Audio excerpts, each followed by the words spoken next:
Алла, тек қана жақсылық бер.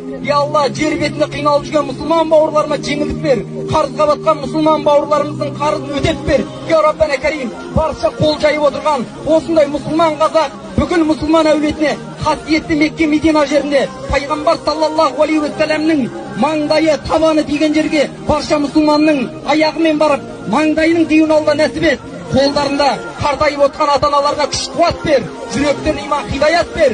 Сол кісілердің разылығын тауымызға, сол кісілерге жәрдем қылуымызға Алла берекетіңді бер. Аллахым, мына патшамыз бастап атқан жаңа Қазақстанды Құдай қаласа осындай ұрпақпен, осындай әулетпен, осындай қазақпен, осындай елмен аман есен жаңа Қазақстанды құруымызға Алла баршамызға нәсіп ет. Аллахым, сансыз шүкір, өзің қандай болсын сондай патша берем дейді. Осы еліміз аман, жұртымыз тыныш болсын.